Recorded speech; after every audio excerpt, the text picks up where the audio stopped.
Pai do Senhor Jesus, seja mais uma vez bem-vindo ao seu canal de leitura diária da lição da Escola Bíblica Dominical, canal José Carlos Maciel. Como você já sabe, meu nome é José Carlos e eu falo aqui diretamente de Abelima, estado de Pernambuco. Quero aqui agradecer a Deus por essa rica oportunidade que Ele está me concedendo de gravar mais um vídeo para o canal, mais um vídeo da leitura diária da lição do quarto trimestre de 2023, a lição 8.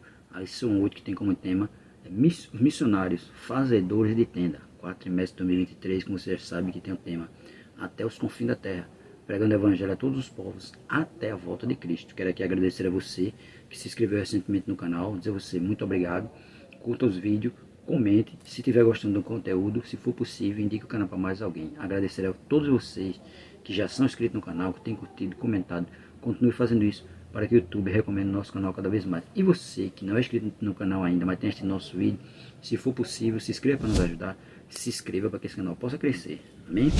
Nossa leitura diária de hoje se encontra em Atos dos Apóstolos, capítulo 20, versículo 34, 2 Coríntios, capítulo 11, versículo 9 e 12, e 1 Tessalonicenses, capítulo 2, verso 9. Atos dos Apóstolos, capítulo 20, versículo 34. Vamos ler também o versículo 33, que diz assim: de ninguém cobicei prata nem ouro, nem a veste. Vós mesmos sabeis que para o que me era necessário, a mim e aos que estão comigo, estas mãos me serviram. Veja que Paulo trabalhou, né, para não estar sendo pesado para ninguém. E trabalhou para suprir a necessidade tanto dele como dos irmãos que estavam viajando com ele. 1 Coríntios, 2 Coríntios, capítulo 11, verso 9 até o verso 12. 2 Coríntios, capítulo 11, versículo 9 até o versículo 12, que diz assim: porque os irmãos que vieram da Macedônia supriram a minha necessidade, e em tudo me guardei de vos ser pesado, e ainda me guardarei. Como a verdade de Cristo está em mim, esta glória não me será impedida nas regiões da Acaia. Por quê? Porque vos não amo?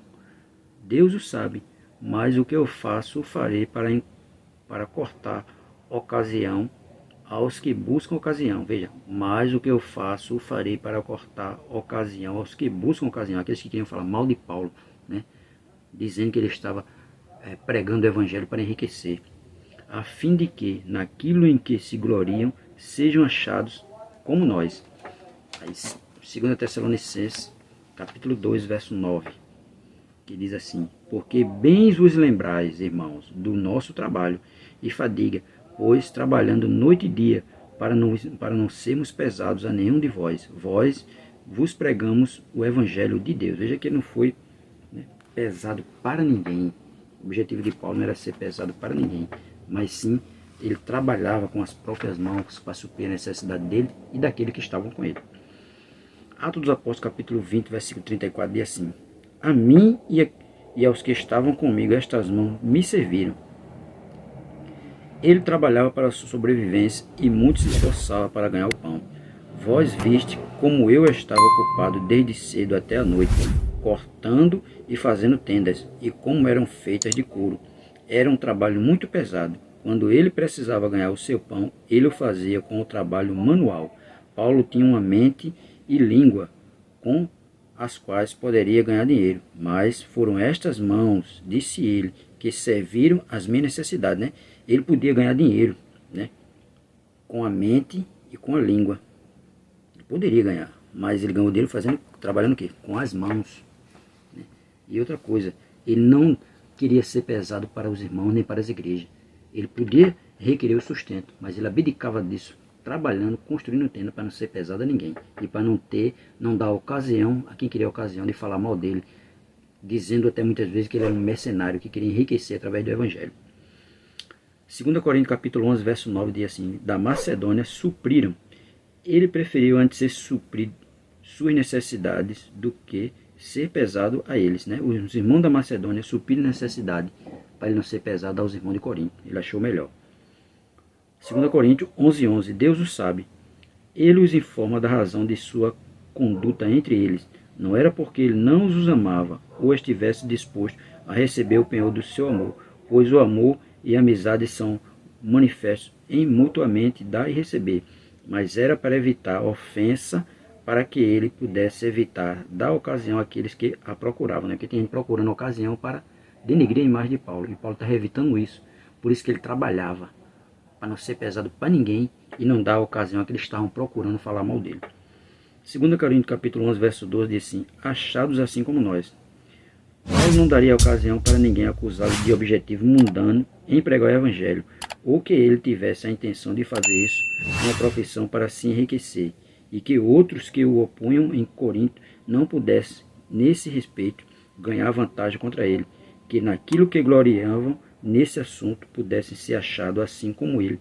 Não é improvável supor que o chefe dos falsos mestres em Corinto, ou alguns entre eles, fossem ricos e ensinavam o povo gratuitamente, acusando o apóstolo ou seus companheiros de mercenários ou que recebiam salários, e portanto o apóstolo manteve essa decisão de não ser pesado a qualquer dos coríntios. Veja, ele teve essa decisão de não ser pesado, né, com os coríntios. Por quê? Porque tinha alguém já querendo acusar ele disso, que ele não era um verdadeiro apóstolo, que ele era um mercenário, estava querendo enriquecer através do evangelho. Por isso que Paulo trabalhava de dia para assistir os irmãos à noite, para ensinar, para pregar durante o dia, e à noite ele trabalhava fabricando tenda, para não ser pesado para ninguém, para não depender de ninguém, só dele mesmo. Por isso que ele diz que as mãos dele foi que supriram as necessidades dele e dos companheiros. 1 Tessalonicenses capítulo 2, verso 9: trabalhando e fadiga, ele negava a si mesmo a liberdade que tinha de receber o salário das igrejas ao trabalho do ministério. Paulo acrescentava o da sua carreira como fabricante de tendas, para que pudesse ganhar o próprio pão. Gastava uma parte da noite e também do dia em seu trabalho, e estava disposto a renunciar o seu descanso noturno para que pudesse ter a oportunidade de fazer o bem às almas durante o dia. Um bom exemplo é deixado aqui diante dos ministros do Evangelho, de serem diligentes para a salvação da alma do homem. Veja que ele trabalhava durante o dia, durante a noite, trabalhava um pedaço do dia também, mas o dia ele se dedicava em quem? Em salvar as almas, em salvar os homens, né? Porque essa era a missão dele, propagar o Evangelho. E mesmo às vezes as igrejas querendo assistir ele não estava preocupado com isso. Ele trabalhava para que não fosse pesado para as igrejas nem para os irmãos, né? Porque a gente sabe que quando a igreja está dando assistência ao pastor e o pastor vive daquilo ali, muitos vão querer acusar ele dele ser mercenário, né? E hoje a gente está vendo muito disso aí. Muitas igrejas sendo abertas, onde tem pastores que não estão preocupados com a alma, estão preocupados só em usurpar, né, o dinheiro e o dízimo das almas, enriquecendo, né, com o evangelho. Mas Paulo não fez isso, ele não enriqueceu com o evangelho, ele trabalhou para o sustento dele e dos companheiros que estavam com ele, ao contrário de muitos hoje. Hoje a gente está vendo muitas igrejas sendo abertas, mas não é com preocupação com as almas, é preocupação em ganhar dinheiro e enriquecer ilicitamente, né? Mas nós temos um Deus no céu que está vendo tudo, e naquele grandioso dia, cada um de nós vai dar conta de si mesmo a Deus. Então que nós possamos fazer a obra de Deus sem estar querendo usurpar os irmãos, mas fazer com amor, né, em retribuição a tudo aquilo que Cristo já fez por nós. Amém?